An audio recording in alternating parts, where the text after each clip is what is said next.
Assalamu alaikum wa rahmatullahi wa barakatuh. Hürmetli qarindoshlar, men qardaşımla Nabice Allah. Bugün bir programmani ishlashni o'ylashdik. Programmaning asosli mazmuni yani temasi bo'lsa, mushu hozir Saudiya Arabistonga bir yillik sayohat vizasi ishlagandan keyin bizning Xitoy pasporti bilan bu rayonda yani bu yerga umrga berish ishimiz bir xatar ilib kelarmi degan bir endişe bilen bu programını işləyətimiz. Çünkü həmmimiz bilimiz, Xitay bilen Saudiya Arabistanının bir şekilde her cəhətdə kilişimnamələrinin bağlığı. Bu da ki bizden qarlığan 54 dövlətin içində şu Saudiya Arabistanının bağlığı. Bu həmmimiz biladigan bir ayan bir məsələ. Hem de bir yerdeki biz bir adamın şahsi ibadetiga qarshi turadigan yoki uni shaxsiy ibodatini cheklaydigan haddimiz yoki unga bir fikr tilimiz yo'q. Bu yerdagi masala mushu yerga Xitoy pasporti bilan bog'lan qarindoshlarimizning bexatarlik masalasi. Ya'ni mush qarindoshlarimiz bexatar berib kelalamdi kelamamdi. Bu birisi. İkincisi, bu bexatar berib kelish jarayonida Xitoy bundan qanday foydalanadi? Bir şey 5-600'ümüz, birəmimiz barle verip de işte bir tabi 15 gün türlü ya bir ay türlü yenip kilimiz. Hem de bazı sürüştürüş yanında bu doğruluk ben bir sürüştürüp baktım. Yani Sevdi turvatkan qarindaşlarımız, bağın qarindaşlarımızdan bir fikir almıştırdım. Bir ikisi bilen İstanbul'daki qarindaşlarımız bilen bir fikir almıştırdım. Ben fikir almıştırıp bunu düşünüp anandı kim bir neresi dedim.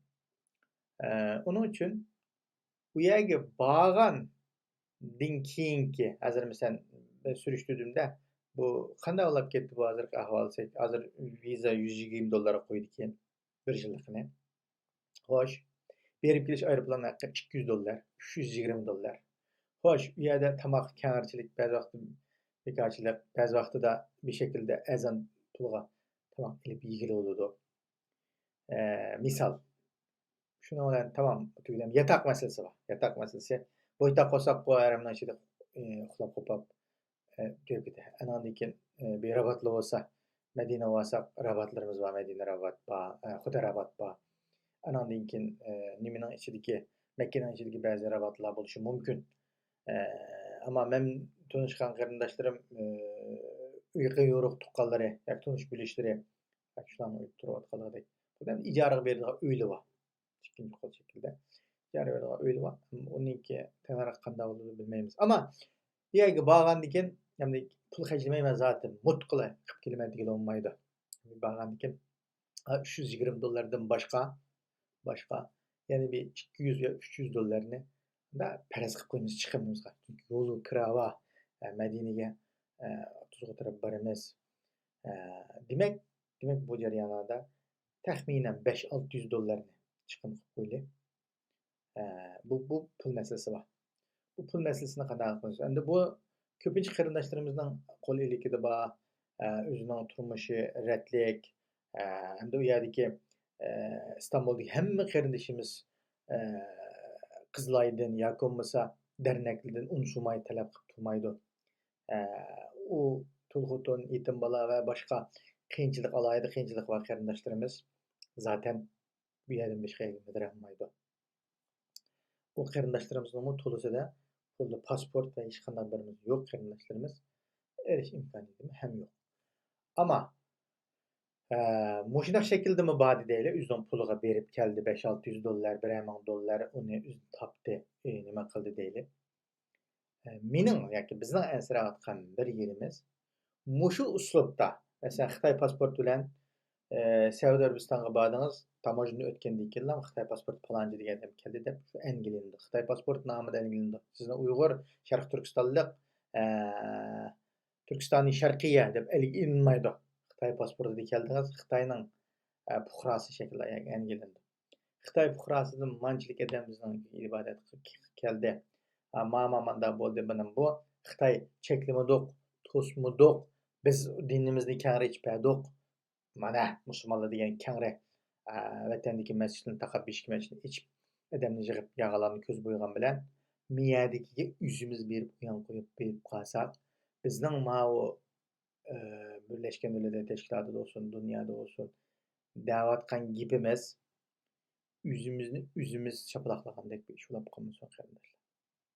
Xitoy buningda unumli foydalanadi. Bizning har bir harakatimiz, har bir yurishimiz, har bir to'plashib qolgan narsa, masalan, Turkiya istixborotining diqqatini chekiniga o'xshash. Bu biror ming odam nima uchun bu yerga ketadi, nima uchun bu umrida bu qiyinchiligimiz bor, bizning vatanimiz yo'q, aqli ko'kli Xitoy urvat purvat deydi.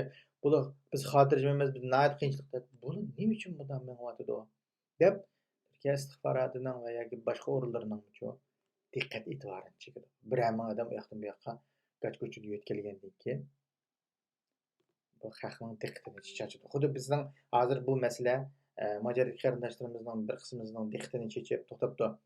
Bu xalqimiz ziyon uchrab qolarmi? Xalqimiz bir şekilde yana bir uyang'a tushib ketib qolarmi degan ansirashlar bo'ladi. Masalan, ko'zi kunda sunmaydi. Kunida sunadi degan bir gapimiz bor. Bu yerdagi berayotgan qarindoshlarimizning ba'zi vatanda muhim odamlar bo'lishi mumkin.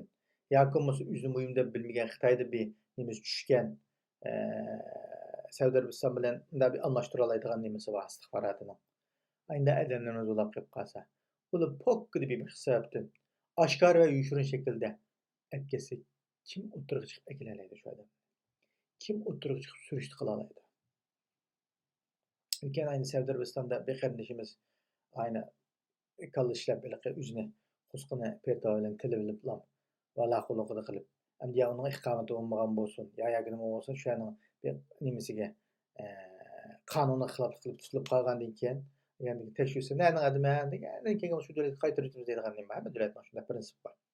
Siz Uyg'urlarning bilan chatigi yo'q gidraplarni Xitoyga berib o'tamiz sen deb qoladigan shular qilib qolsa vaqti taqulda shu qarindishimizning shu ahvoli shuna ehtimolli qulab qilib anandaki o qarindishimiz bir amallar bilan Allohning izni bilan ochiq shaklda Istanbulga kelyapti. Shunga o'xshagan shaklda kunida sunib qoladigan ko'z ulab qolmaylar qarindoshlar.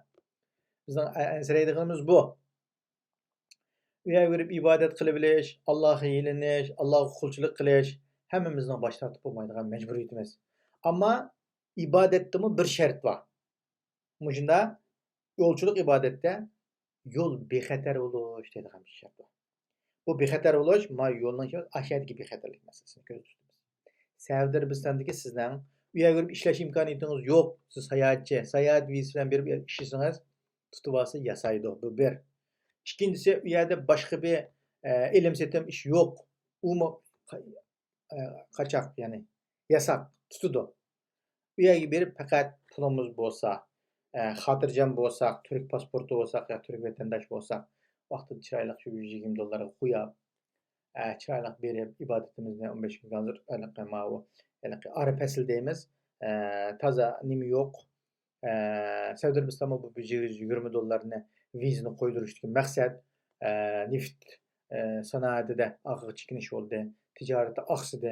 Shuning uchun sayohatchilar orqali davlatning iqtisodini kamyerini to'liqlash maqsadida bu $120 keladi. U yerga kelgan odam cho'qim mehmonxonada yotadi, cho'qimcha qatnashga o'tirdi, taksiga o'tirdi, avtobusga o'tirdi. Anandan keyin yemak yeydi, qo'saq ochidi, uch vaqt tomoq yeydi, bozordan savdo qildi, shunday qilib davlatning ekonomik iqtisodini yurishtirish uchun bu shaklda butun dunyodagi 49 davlat shu davlatga vizani ichish nimasini qildi. Sayohat vizasini amaliyashtirdi. Bu sayohat vizasining ta'sirida dunyoning har qaysi yeriga men bugungi videoni ko'rsam, kelgan hojilar liq to'shab ikkinchi qavatda tavob qilayotganligini ko'rdim. Demak, u yerga dunyoning har qaysi yerlaridan kelayotgan musulmonlar shu ibodatni qilishga harakat qilyotdi. Endi hozirgi Istanbuldan nimaga berish mayli aeroplan bileti arzonkan deyli, mayli animi qulaylik olsun deyli. Aldı bizning odamlarimizning 10 oydan boshlablam aldı berib kelganlar bor. O'sha turib qilayotganlar bor. Ya'ni kuniga qilayotganlar. Taxminan sonda bir amanğa yetmeyen adamның bu şekilde hareketlerden şoğlanatqanlığını görüyoruz. Tavsiyerimiz qarindaşlar. Bolsa bir şekilde hazırki şu ensizligimiz, meyli Avrupa'da mesela Afrika'da tutulgan şu kardeşimizin ahvalı qanday olduğunu bilmeymiz. Avrupaga mangmanlar kaçak yolda mangmanlar Avrupaga meniş üçün çoxum viz bilen meni yoki boshqa şekilde seyahat şekilde de kelip chiqib qalsan onun yolu başqa deb bizden so'raganligi shunday yo'l kesetdik. Ama kaçak yol ne, xatarlik yol ne tanlashni tavsiya qildik. Chunki bu haliqi ko'zi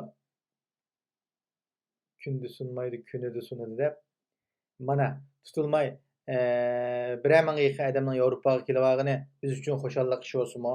Ama bir adamning tutulib qolgani biz uchun-chu naydi ig'ir musibat bo'ldi.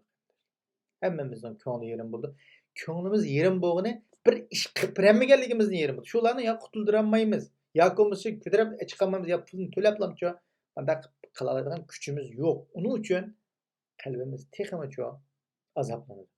Shunga Savdarbistonga mengayotgan, mengish tayyorlayotgan qarindoshlarimizning bu taraflarni o'ylashib, anan keyin davorimizga musha harakatimiz salbiy ta'sir etib qolamdi. Biz hozir siyosiy muhitda hozir dunyoda ikki qutbga aylanib, aynan ikki qutbga aylanib Xitoy tarafda turadiganlar 54, biz tarafda turadiganlar, haqqoniyat tarafda turadiganlar 23. Mushundaq shaklda mengayapmiz. Gerçi ma 23 xalqaradagi iqtisodiy kuchlik, dunyoda gap o'tadigan, taraqqiyoti yaxshi, demokratiyani yoqlayman deydigan, kishilik huquqini qo'g'dayman deydigan taraf bo'lsa-mu, son jihatdan qaraganda mala qada haliqi shoqchak Xitoyning nimasini yeb, tamoqini yeb og'zi maylinib ketgan, yoki bo'lmasa yegan ig'iz uyludi deb, yebishimizni yeb qilib, bishimi da'vo deyolmayotgan bu hukumatniki tarafdorlari. Ma tarafdagilar bo'lsa deganda bir şekilde Xitoyga hech qanday beqiynis olmaydigan, Xitoyga bijimi deyalaydigan, bir şekilde o'zi bir mustaqil dunyoviy ko'z qarashi aniq bo'lgan bir davlatlar. Dunyo ikki qutbga ayrilgan, mushundaq bir şekilde biz musulmon deganingmi, saxta musulmon davosini qilayotgan, saxta musulmonning abdi bejirisini ko'rayotgan, saxta turk qavmining abdi bejirisini ko'rayotgan, saxta insonparvarlik papapap deyotganning abdi bejirisini ko'rayotgan. Biz bilan tengcho bir şekilde bu musibetimizni, bu qayg'imizni, bu ahvolimizni chin qalbidan bilib bo'lsin. Yoki bo'lmasa bizga istoshlik qilib bo'lsin, yoki bo'lmasa o'zining manfaati uchun istoshlik qilib bo'lsin, biz shuncha keynimizni desteklab turayotgan bu insonlarni farqlantirib turyapmiz. Bundaq muhitda biz savdoga borsak Salmonga ibodat qilmaymiz, yoki bo'lmasa yana birisiga ibodat qilmaymiz, hukumatiga ibodat qilmaymiz, Allohga ibodat qilmaymiz. Lekin bu hozirgi siyosiy masalada biz inshaalloh buni aniq oydinlashtirib, hali qanday bizning davozimizni 5-600imizning viz bilan kirishimiz ayaga nima bo'lib qolmasin. Xitoy qo'llanadigan bir qo'llang'ich narsa bo'lib qolmasin. Bizning yuzimizga urib qolmasin, davorimizni xunuklaştirib qolmasin. Shuning uchun biz borgan chaqda bu har bir ishni qilishda, bu yerga bir ish emas, har bir ishni qilishda buni Yevropadagiligi shunday qilamiz. Yevropaga kelib panohlanayotganlar, siz panohlik izlab keldingiz. Bu yerga Xitoyning ustidan shikoyat qilib, Xitoydagi tuqqanlaringizning shu zulmini anlatib turib, sizning o'zingizga qilayotgan har xil shaklda tahdid va besimlarni anlatib turib, bu yerda panohlik tildingiz. Panohlik tilgandan keyin avval mush davlatning qonun tuzimiga rioya qilgan shaklda o'zingizning shu degan gapingizga amal qilib, shu shaklda Xitoyga qarshi turgan harakat bilan shug'ullanishingiz kerak. Bu yerga kelib olib, panohligingizni ruxsatingiz chiqqandan keyin hech nima bilan koringiz yo'q, yo namoyishga chiqmaydigan, yo vatan tashkilotingiz uchun yordam qilmaydigan, yo davoringiz uchun yordam qilmaydigan, yo bir shaklda bu davlatning qonun tuzimiga rioya qilmay, ila oq chekib, ila nish chekib, ila bir yerda chekib, ila u yerda bu yerda tutilib qilib, turmaga tushilib, mandaq kim qaysi nimani sen Uyg'urdim, aqlay shaqlaydi deb Uyg'urning yuzini to'kadigan, Uyg'urga davosiga ziyonkashlik qilib qo'ydigan, Uyg'urga mishay kelib Yevropada yashab turibmi, Xitoyga ishlab sotqinlik qiladigan, munofiqlik qiladigan ebge aldım bulap qilishdan nazar eylsanglar. Eğer şunda ulap qalsanglar, bu dövletmi boş qo'yib etmeydi, ma Sharq Turkiston xalqini boş qo'yib etmeydi. Şuning uchun ma gapni qistirib qo'yish emas, Yevropaga kelayotgan turkumlar kelib mishada bir şekilde mushu Yevropa muhitiga moslashib bir şekilde davaga kuch qo'shaman, has qo'shaman degan niyatni hozirdan boshlab kelgandan tortib bilan buni ravurs qilib minishimiz kerak. Bu davaga has qo'shish emas, o'zimiz uchun yordam qilamiz. Hech qanday bir tashkilot uchun yo boshqa birimiz uchun yordam qilganligimiz emas, o'zingiz uchun. Kelgandan boshlab bilan shu davaga aralashib, davaning kuchaytirish uchun, kuchlantirish uchun o'zingizning hassasini qo'shib, ayni yolg'iz kishilik namoyish qilayotgan qarindoshlarimiz bor. Yalğız kişilik şekilde o'tirg'i chiqib, har xil shaklda tashviqot nimalarni qilayotganlar va shanba-yakshanba dam olishdan foydalanib ish qilayotgan qarindoshlarimiz va har xil shaklda qilib da'voga yordam berayotgan mishada bir yurakdan bir intilish bo'lsa, uni joriy qildirgan, supula joriy qildirgan maydonlar yomon kari. Gap bu yerdagida. Yurak shuning uchun harakat qila olsa, uningdan keyin sizni qo'zg'atadi. Agar mau ulak ulab qolsa, yurkingiz vaqtida sizni hech nima ko'tarib chiqib maydonga chiqib qo'ysin turolmaysiz. Shuning uchun qandaqdir ruxsatimiz chiqib olgandikanda bo'shab qoladigan yoki o'tkalda o'tib olgandikanda bo'shab qilib o'zimizning hayoti nima bo'lib qoladigan ishlardan diqqat qilsak bo'ladi. Chunki unda shaklda kelib bu o'yinlarga unda yo'qolib ketgan, cho'kib ketgan odamni jiq ko'rdik-ku biz. Cho'kib ketib, yo'qolib qolma shu suvdan tushib ketgan tashdekdan jimib ketgan odamni ko'rdik. Unda kelib yani pasportimiz vatandaşlık edelim. Bo'ldi men vatanga berib kelsam keldim, bo'lmasa boshqa davlatlarga ayirib sayohat qilamiz deb qalsak, shu sayohat qilgan shaklda bo'lamiz, uning dardini tortamiz. Chunki ma pasport biz ilayotgan pasport shu Sharq Turkistonda shehid bo'lgan qarindoshlarimizning bediliga olgan pasport. Shuni bilsak bo'ldi. Shunga oxirida bu gapimni qistirib qo'yishni loyiq topdim qarindoshlar. Bu suhbatning oxiriga. Shunga Saudiga boradigan, Saudida ömrü üçün ziyaret qilayotgan qarindoshlarimiz yuqori so'zlagan nuqtada diqqat qilib qo'ysa, inshaalloh bir şekilde hammamiz bir bexatarlik bilan anandan keyincho da'voga bir ziyon shaklda har xil turda ishlarni bo'lib qolmaslikning oldini olsak degan umidda bu o'zimning tushunchani o'rtoqlashdim. Gapimning to'g'ri yerlarini qabul qilgan qarindoshlar, xatolar qilib qolsin. Abone sanımız 5000'e yaklaşıp kaldı arkadaşlar. Bu kanalımızda yaxşı ko'rgan bo'lsangiz, yaxshi belgisini bosib qo'ying. A'zo bo'lmagan bo'lsangiz, a'zo bo'ling. Taqib qilmagan bo'lsangiz, ko'rgandan keyin taqib qo'ying. Anandan keyin 5 mingdan oshgandan keyin qolgan programmada nima uchun buni 5 mingdan oshqizamiz, nima uchun buni a'zo to'playmiz, bu to'g'riliq yana bir bilan o'rtoqlashib tirishimiz. Hamma Janob Allohga shukr. Assalomu alaykum va rahmatullohi va barakatuh.